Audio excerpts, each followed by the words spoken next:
Z1000 ABS. In contrast to the European replica racers, the Z1 sources a purpose-built 1040 and just kind of like going around town. When we picked up the pace in the canyons, the bike just didn't respond as well. For me,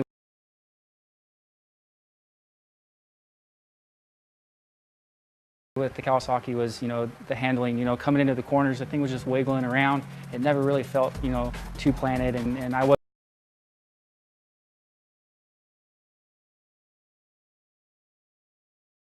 wasn't confident in the Kawasaki and its handling. In the corners, the chassis gets twisted, kind of like riding a bucking bronco, but it's not the fastest way around the track. It's not the fastest way around the corners, but it sounds awesome.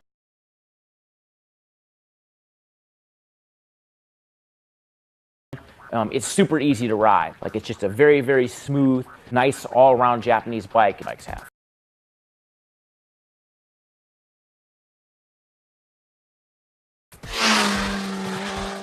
You'll be hard-pressed to find a Japanese inline 4 with a more playful tune than this. It is considerably down on top-end power. While agile on city streets, in the canyons, its chassis just ride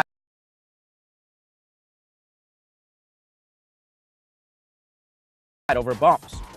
So despite offering the best value, the Green Machine finishes last. Ultra-compact aluminum chassis wraps up and over the engine, helping to create a more intimate riding experience.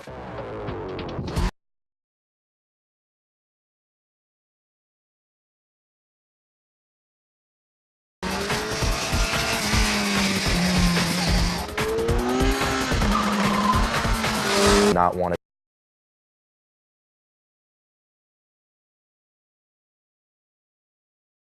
to judge a book by its cover on. The looks by far were not my favorite, but it was an excellent test. You'll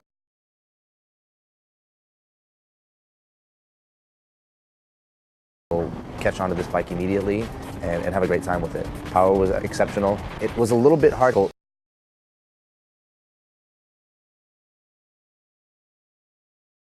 to keep the front wheel on the ground, but once you got that figured out, it was really fun bike to ride. I mean, the motor and the thing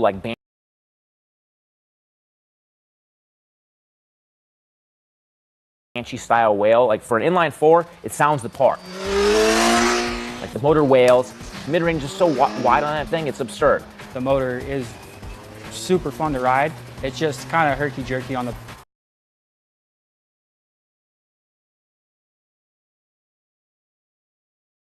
off the throttle and get back on the throttle. It kind of, will jump around.